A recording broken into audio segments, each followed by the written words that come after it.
Good afternoon. Let's get right down to business here. We do that every afternoon right after Guy Benson and just before the 790 KBC News Blitz. Mottek On Money, live on the air, 790 KBC, streaming live online worldwide at kbc.com and the on-demand Mottek On Money podcast, kbc.com, Apple iTunes, YouTube, and all of your favorite podcast platforms. Focusing once again on the Southern California firestorm disaster this afternoon. Stay with 790 KBC, of course, for the very latest on the ongoing firestorm disaster here in Southern California and the ongoing wind and fire watches heading into this evening and the massive recovery effort getting underway. We'll get the very latest on what's still burning out there from the LA County Fire Captain SHIELA KELLLIHER. Also coming up, scheduled to be joined by Stephen CHEUNG, the president and CEO of the LAEDC. That's the Los Angeles County Economic Development Corporation, which is organizing resources for businesses in response to the recent fire and windstorms in the Los Angeles area. That includes small business support, as well as recovery resources from the city, state, and federal sources. We'll go over all of that for you this afternoon.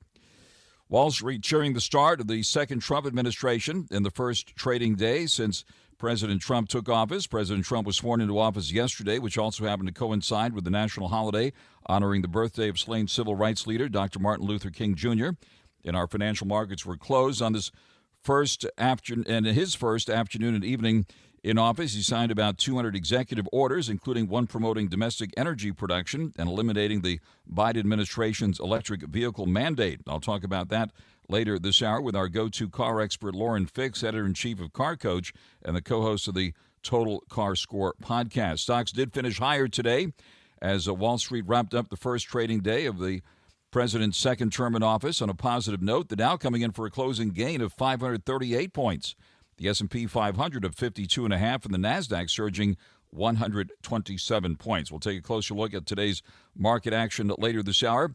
President Trump, by the way, is expected to travel to Los Angeles on Friday to survey the damage from the Palisades and Eaton fires. During a rally over the weekend, President Trump said he was praying for the survivors of the wildfires and will help rebuild Los Angeles more beautiful than ever before, in his words.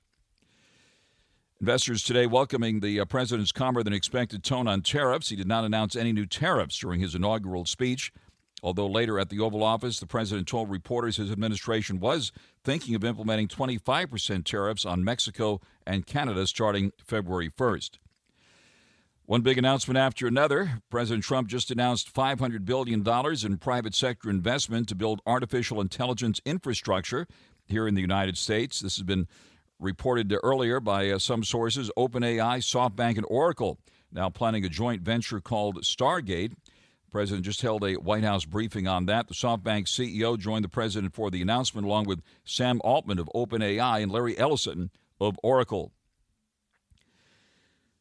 Joining us live now is Stephen CHEUNG, the president and CEO of the Los Angeles County Economic Development Corporation, the LAEDC, which is spearheading the firestorm recovery effort for businesses here in the Los Angeles area. Stephen CHEUNG, thank you very much for taking the call here this afternoon. Thank you so much for having me.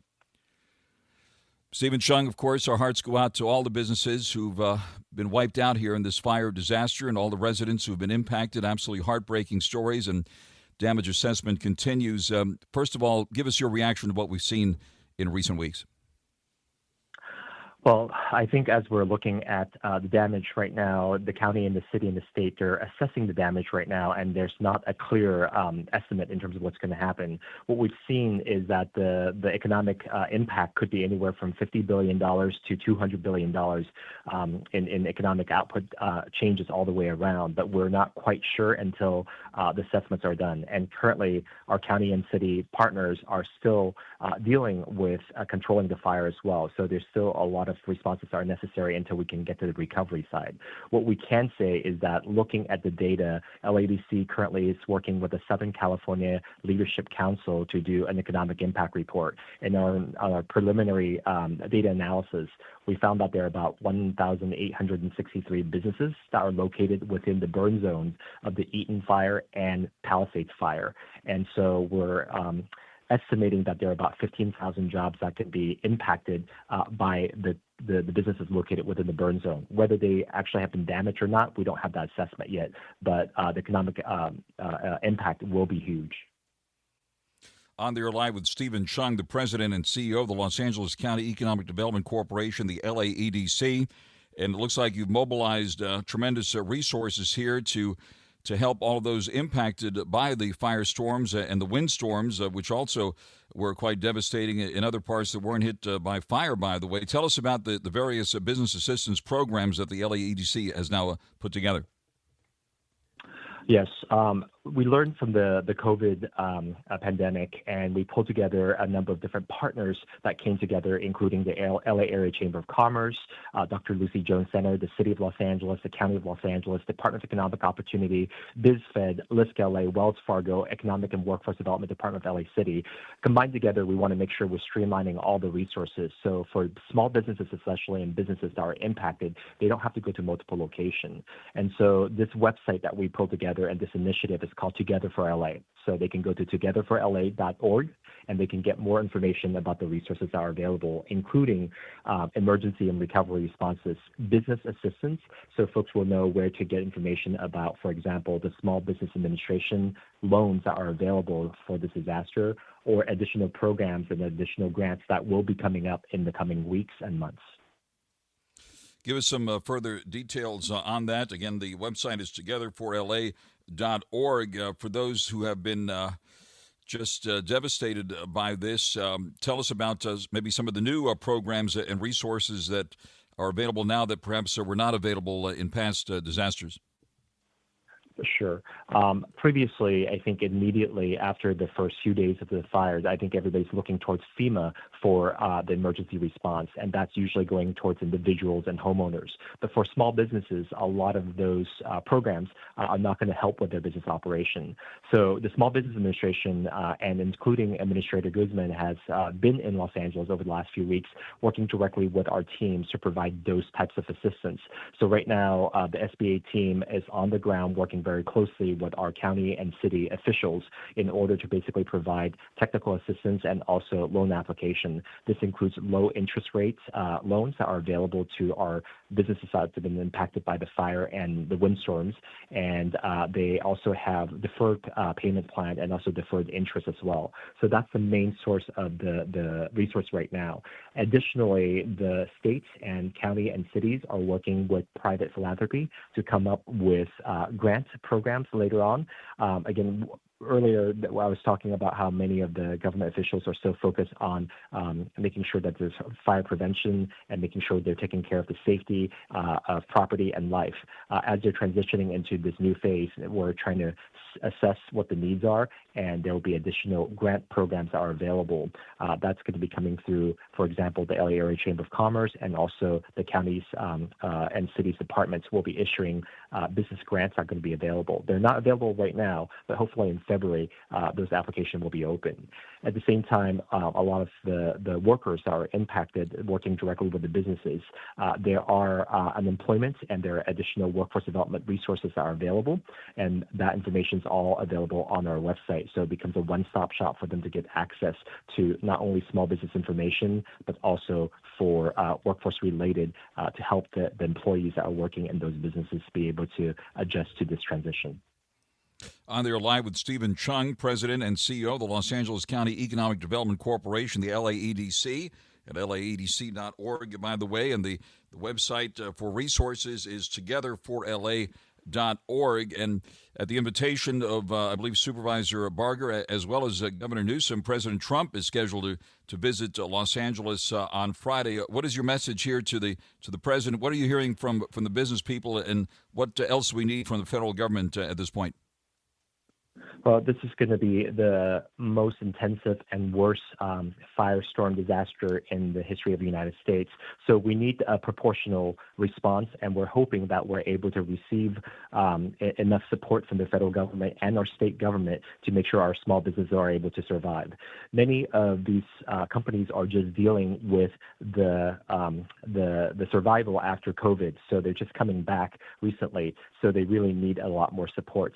And many of our businesses are telling us right now, without knowing how long it's going to take for them to rebuild, taking on the additional debt at this point becomes very infeasible for them. So are there additional grant opportunities that are available? Hopefully our federal government, state government, and local government can be working together with corporations as well as philanthropy to come up with this loan and also grant resources to help them through this period of recovery. And we did have Maria Salinas on this program recently, the head of the Los Angeles Area Chamber of Commerce, Tracy Hernandez from BizFed, and certainly businesses that were not directly impacted by the firestorms doing a lot to help as well. Stephen Cheung, what's your message to businesses, how they can marshal their resources to those who've been devastated in this area? Well, I was mentioning earlier the Together for LA initiative as a joint effort by all the programs that you just mentioned between BizFed and LA Area Chamber of Commerce and many of our partners, because we see that as a region, we need to come together and unite as one. Many times what we see is that when people look at Los Angeles, they think of us as a fraction of 88 different cities, but coming together because the needs are so strong. And even though the Palisades and the Eaton fire didn't impact everybody directly, however, I think as Angelenos, we all felt the devastating effect, and we know that this is going to be a long-term recovery process. So this is where the business community are all coming together to make sure that we're united with our approach. And we're hoping that the corporate partners and our national government partners as well are dedicating enough resources here. A lot of times we see responses for an emergency situation that there's a lot of attention paid during the first 2 weeks, and after that we don't see the same kind of support. This is going to be a long-term recovery effort, and we definitely... On the air live with Stephen Cheung, the president and CEO of the Los Angeles County Economic Development Corporation, the LAEDC. And once again, the website is togetherforla.org. Stephen Cheung, thank you very much for that comprehensive update on what's happening here with the recovery effort underway, with the fires, by the way, still burning in some locations. And we'll be getting an update very shortly from the captain of the LA County Fire Department, SHIELA KELLIHER, will be joining us live later this hour. And stay tuned to 790 KEBC. Big day for the stock market on President Trump's first full day in office. That and more straight ahead. Right now, the latest on your ride this afternoon here on 790 KEBC. Mottek On Money continues here on 790 KEBC. Good afternoon.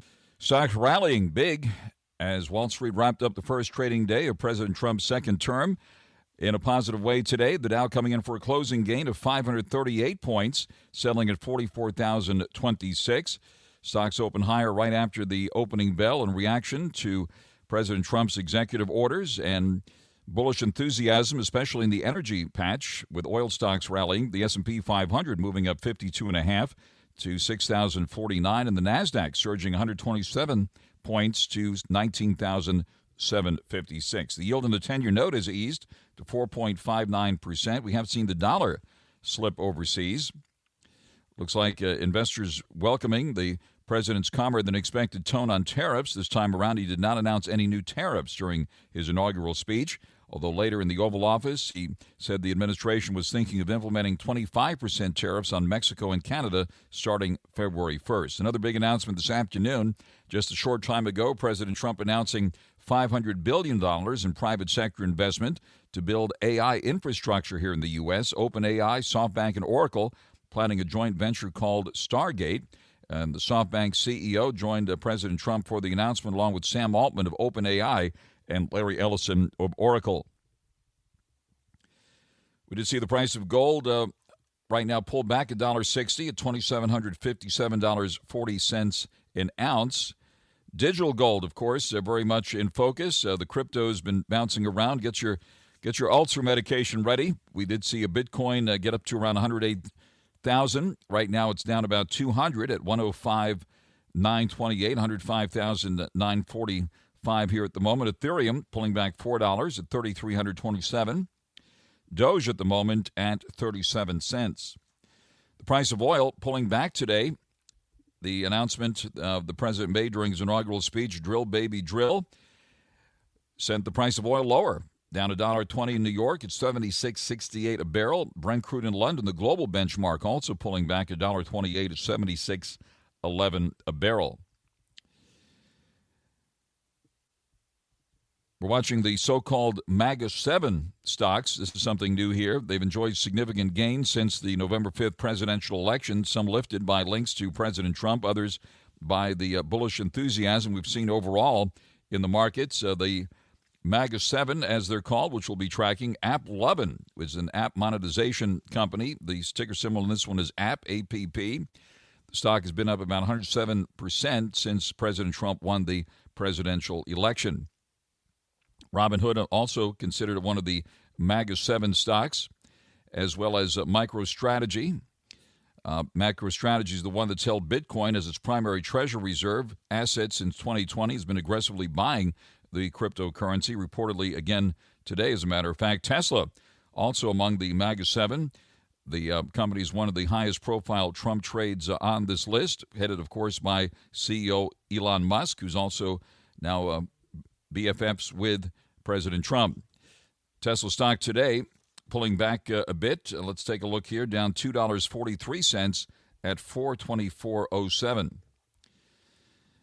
Also, Ubiquiti, another big gainer, continuing a rise that began before the election, and Coinbase, which, of course, is a big crypto platform like Robinhood. Crypto trading portal Coinbase looks to get a boost from the Trump administration's pro-cryptocurrency agenda.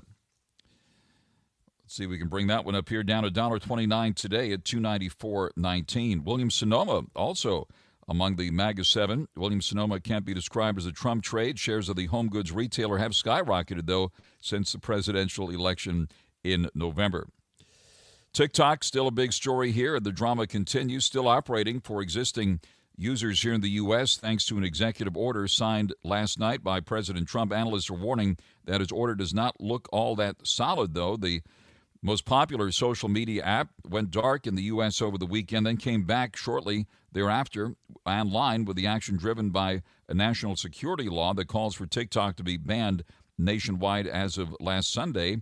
If it continues to be controlled by its Chinese parent company, ByteDance, TikTok said it was coming back thanks to President Trump's assurances that he would deliver an executive order once he was inaugurated. So it looks like they got an extension, but that issue is still unresolved.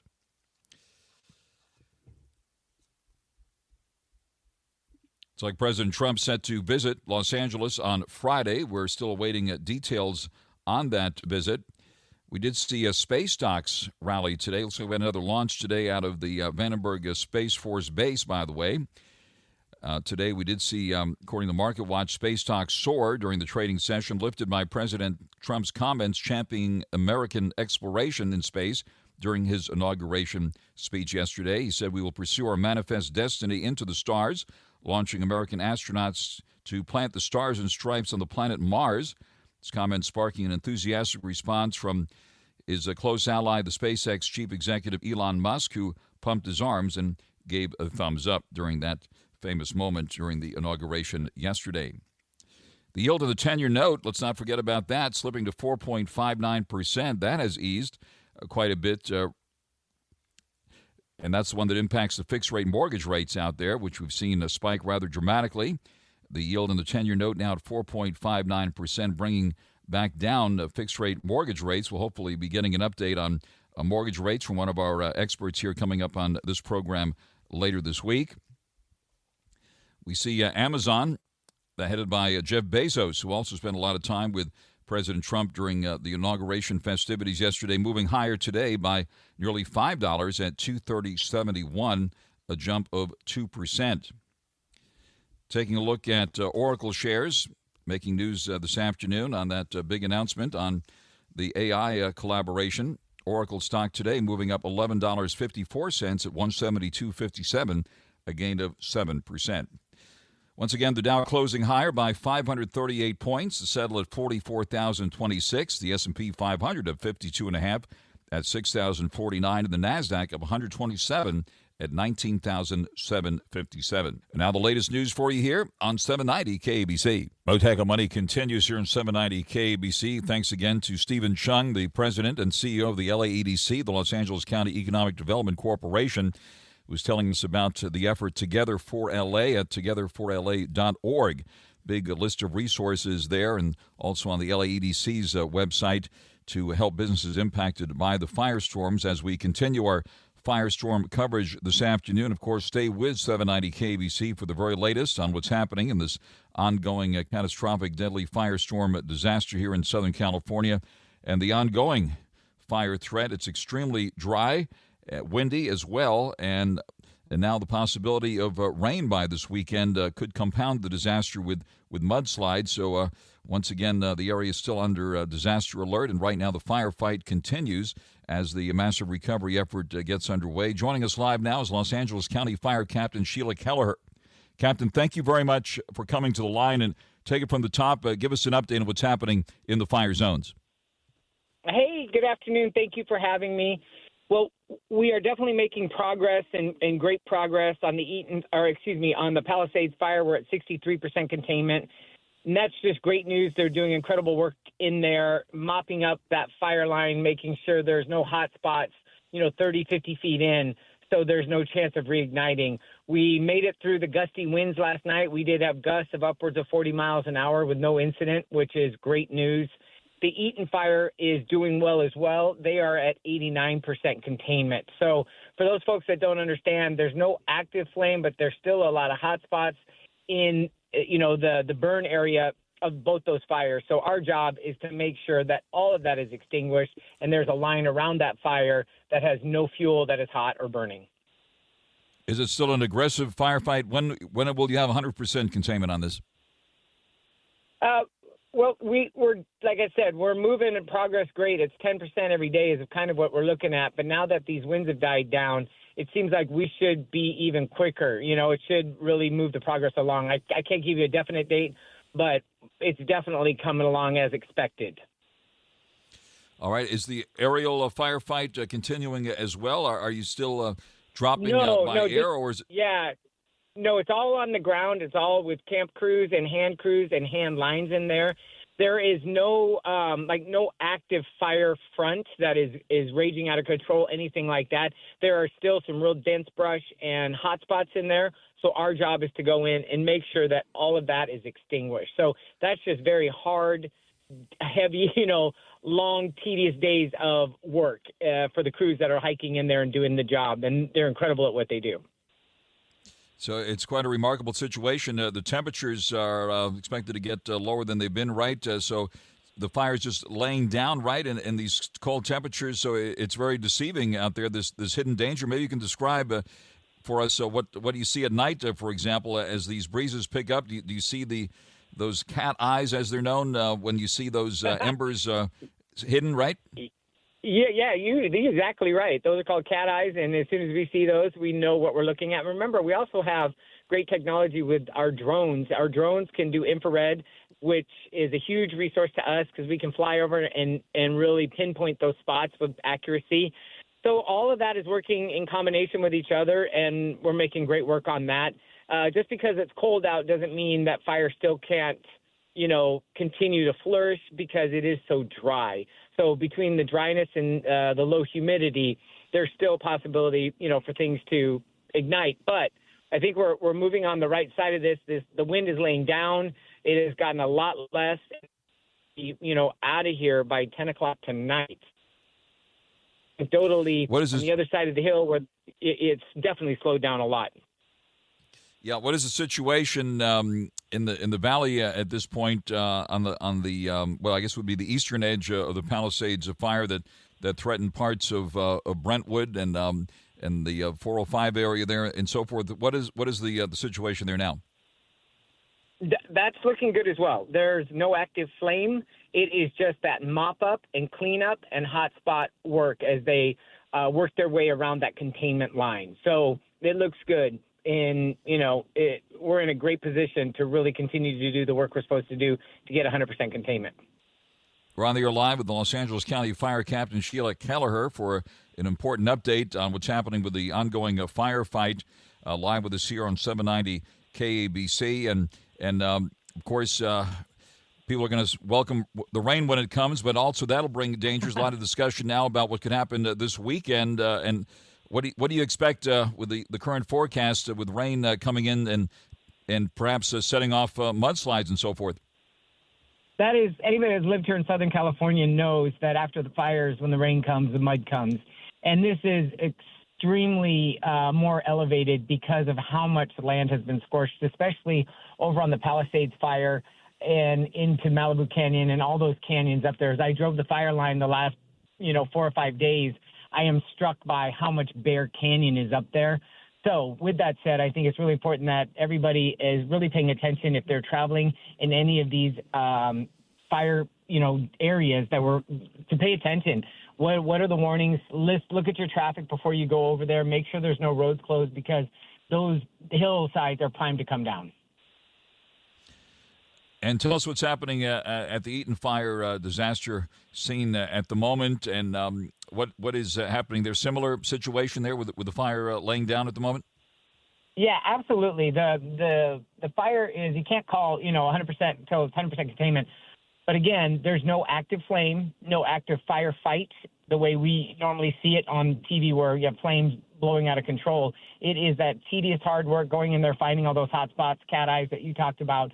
That's the work that's being done now. So that's something we've got great control over, and we've got plenty of resources in place. Gosh, on the Palisades fire, we have over 5,200 personnel still on the fire, and Eaton is well-staffed as well. So we have the manpower and person power we need to get containment. All right. If something were to flare up, is your airborne force ready to spring into action once again?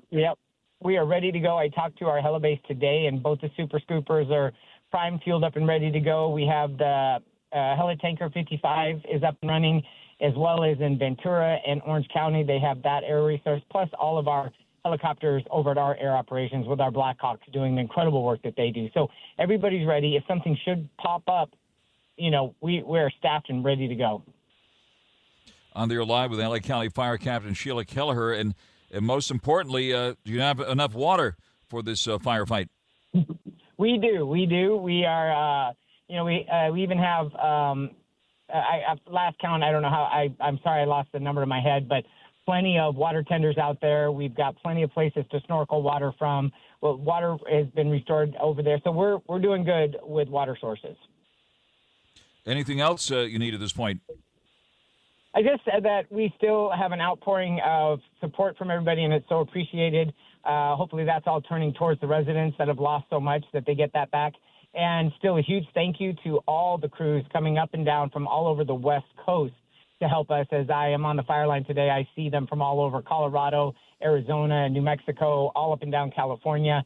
These crews are in there doing the hard work of turning all this brush over and making sure this fire does not reignite, and they're doing an incredible job.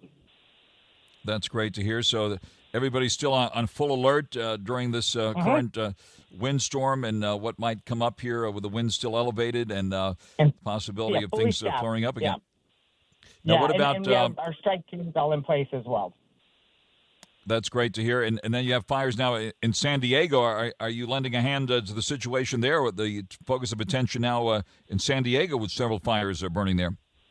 Yeah, as of right now, I haven't been briefed on if we send anybody down there. Probably they'll pull from Orange County first, and then we'll go from there. So I haven't been fully briefed on if we have anybody head down that way. But right now, I'm sure they're getting help from Orange County, and then they'll put out the call from CAL FIRE, and then they'll get that mutual aid and that help coming to them. Give us an update on how many firefighters are involved in the ongoing firefight here now in the Los Angeles area. So, like I said, it's the Palisades fire. That's the fire that I've been on, and I have the current numbers for that. That's 5,200 firefighters. We have 500 engines. We have strike teams. We have plenty of dozers.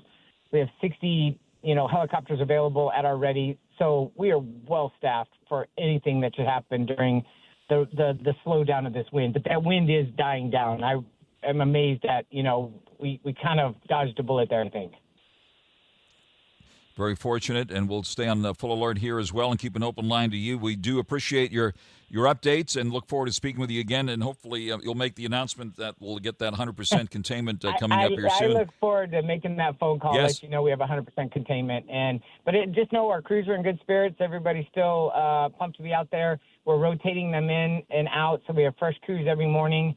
24 hours on, 24 hours off. They are, hitting the line fresh and ready to work. All of us are with you. Watch out for those cat eyes tonight, and we look forward to your updates, Yes. Captain. Thank you very much All for right. joining us live here this Thank you. afternoon. That is We LA County appreciate Fire you. Thank Captain Sheila Helliker. We salute you and express our gratitude to all the firefighters still fighting the fires here, those devastating, deadly fires here in the Los Angeles area. And out to the freeways we go now on 790 KABC. Frank Mottek here. Did you know that for more than 10,000 years, gold has been the greatest store of value and considered a safe haven asset to preserve your wealth? Now with the U.S. debt at more than $36 trillion and climbing, a possible recession on the horizon, and the development of the digital dollar, central bank digital currency, it's more critical now than ever before to safeguard your assets like your cash savings and retirement accounts with physical gold. Opening a gold IRA is one of the best ways to secure your wealth and create a stable financial future. Stop worrying about your retirement in the markets and cash savings in the bank. Feel confident, prepared, and in control with physical gold and silver too. Give Joe Morgan a call now at 1-800-753-8534. Mention Frank Mottek, and you could get $1,000 worth of silver with a qualifying purchase. Call now 1-800-753-8534 or visit UnitedGoldGroup.com. Mottek On Money continues here in 790 KABC. Big day on Wall Street, and President Trump's first full day in office in his second term. The Dow closing up 538 points, S&P 500 at 52.5, and the NASDAQ up 127. One stock that did not participate in the rally was Tesla. Tesla going into reverse today, down $2.43 at $424.07. Of course, the stock has seen an impressive run-up since the November election, and President Trump has hosted Elon Musk at various events, including yesterday's inauguration. Well, at the inauguration, the president made the announcement that he was going to be getting rid of the Biden administration's electric vehicle mandate. Let's bring in our go-to car expert now, Lauren Fix, editor-in-chief of Car Coach and the co-host of the Total Car Score podcast. Lauren Fix, thanks for coming to the line this afternoon. Well, thanks for having me. Yeah, there's a lot going on in Washington, that is for sure, and it even affects the auto industry. That's right. Well, let's take it from the top on the EV mandate. The president signing, about 200 executive orders, including the one that ended the electric vehicle mandate. Tell us what that means to Mr. and Mrs. Southern California. Okay, there's a lot more coming, so I don't think it's completely done. I had to read through what's on the White House website. It's also in Automotive News. But they killed the California Air Resources Board California exemption. So what that really means is they're terminating the state emission, that we need them to terminate the state emissions waivers. But really, if you read it carefully, it ends the mandate, the electric vehicle mandate, to promote one choice of vehicle for consumers. And that is a real big issue. It says, in quote, that to eliminate the electric vehicle EV mandate and promote true consumer choice, which is essential for economic growth and innovation, by removing regulatory barriers to motor vehicle access, by ensuring a level regulatory playing field for consumers' choice in vehicles, by terminating where appropriate state emissions waivers that function to limit sales of gasoline-powered vehicles. It goes on, but basically it has not removed that $7,500 mandate yet. We know there's more coming. We know that Lee Zeldin's going to do some. We know that Bernie Moreno, who's a senator from Ohio, he is definitely involved. He wants to be the car czar, which is fine by me. We need somebody in there to understand that consumers want choice. We're also going to see Sean Duffy, once he's confirmed, he's going to be pulling a lot of this as well. So there's a lot of different agencies involved. They did not make it simple. They did not make it easy. They purposely made it quite convoluted when they put these rules into place that impact consumers, especially those in California. One of the things that they're going to have to take to the courts, most likely, is the California waiver. In other words, California having the rules to tell the other 49 states how to run their country, how to run their states, which are like little countries, essentially. And this is a big problem. So once we get, at least we get the mandate removed, that means that you'll have choice. The state will try to override that, especially the state of California. But we'll see how long Gavin Newsom stays in office. I mean, people are pretty mad about what's going on from the fires and everything else he's been doing. He seems to be reminding me more and more of a used car salesman. I hate to say that. But if you've ever thought of what the typical one is, he seems to be that way. And it's certainly impacting consumers and their choices and the ability to afford to live in LA and in California with the cost of gasoline and the additional rules and the additional taxes just makes it untenable for most people. That's right. And inflation, of course, largely fueled by gas prices, certainly in recent years. And we heard the president talk about that in his inaugural speech, signing a series of executive orders related to the economy, including those to cut regulations to increase energy production, open up Alaska to additional energy production, and basically declaring a national energy emergency. Adding a drill, baby, drill is now the order of the day. We've already seen oil prices pull back on this latest action. So we are all hoping that gas prices come down. And, of course, that would be one less reason to go electric if gas prices are coming down again. Right. Alaska is a really big area of our country that we can utilize to our advantage. President Biden put everything he could, every roadblock he could, so that we could not drill on lands that would lower the cost of energy for literally everyone. Unfortunately, governors like Newsom of California and Kathy Hochul of New York, they just try to increase everything. Kathy Hochul just put what they call a cap and invest plan in place, which would increase gasoline prices by 68% and increase electric prices by 80%. What are they thinking? I have no idea. I don't know how you get reelected on it. It's just absurdity to think that taxing people more is a good thing because it makes people angry, it makes them aggravated. And much like those in LA, and I live in New York, you can't just pack up your bags and leave. I'm not in a position to do that. Family, business, whatever it might be, personal reasons. We all just can't get up and move out of the state. So with that, we have to try to figure out ways to get these rules, these regulations undone. So it's important to remember that when you go out to vote, that when you think, oh, I like this person for whatever reason, look deeper and find out what they really stand for. Because what we found now, these mandates are just making it very expensive, and they're putting more mandates on LA and those residents in the Southern California area. It's just ridiculous. And now with the fires and everything, insurance prices are going to increase as well. And that doesn't just mean housing insurance. That means car insurance. All those cars are going to get paid out to people, all the money, because that's part of your liability insurance, and fire and theft. And this is going to increase insurance prices for everybody on all fronts. So expect that to come too. Yeah, I was just going to ask you about that. That's another huge expense. Insurance costs been going up pretty much across the board. But what is the expectation here on auto insurance premiums now that we've had this disaster here in Southern California? And that's what I fear. In 2023, the cost of car insurance went up 24% nationwide. And in 2024, California specifically went up 54% on top of that. Minnesota was actually higher at 61%, but on average across the country, it's 48%. And that just makes it difficult for drivers to afford anything, whether you own an electric car, a hybrid, a gas, anything. If you make it unaffordable, that's kind of their goal, isn't it? 15-minute cities are going to reimagine Los Angeles. I don't want to reimagine Los Angeles. It is what it is. People own homes there. They have lives there. I have a friend who lost a home who lives in LA, and it's horrible. This is just ridiculous, and wherever that money goes is what we have to keep our eyes on, because the money comes from the government that's supposed to help you, individuals who have lost your homes, lost everything that you have and worked for. That may not end up where you think it is. So keep your eye on the money. All right. And speaking of money, I know you've done a lot of shows on comparing the cost of a gas-powered car to electric. What is your latest analysis given the choices there? Well, there's a lot of interesting choices going on right now. It's funny, Deloitte just put out a survey, which I'm going to be posting that in the next couple of days on my Car Coach Reports website, that only 5% of U.S. car buyers want electric vehicles because of the cost of charging, because of the cost of insurance, and because of the range issues.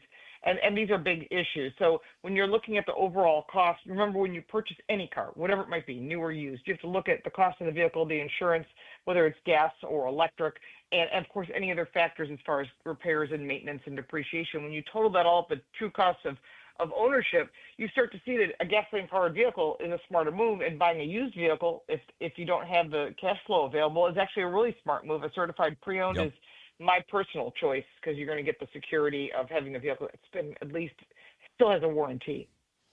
Lauren Fix, editor-in-chief of Car Coach and the co-host of the Total Car Score podcast. Thank you very much, Lauren Fix, for joining us live here. Stay tuned now for the 790 KBC News Blitz with Randy Wang, and I'll be back with more at 4 tomorrow afternoon, right here, Mottek On Money, 790 KBC. Hey there, I'm Paula Pan, host of the Afford Anything podcast. Remember, you can afford anything, just not everything. Oh, what? Yeah, it's true. I had some classmates who were struggling with FIFO and LIFO. They called it F my LIFO. But investing is so much simpler. Industries get paid to make you think that it's complicated. They want you to think they're a wizard. You're not Harry Potter. You're a muggle.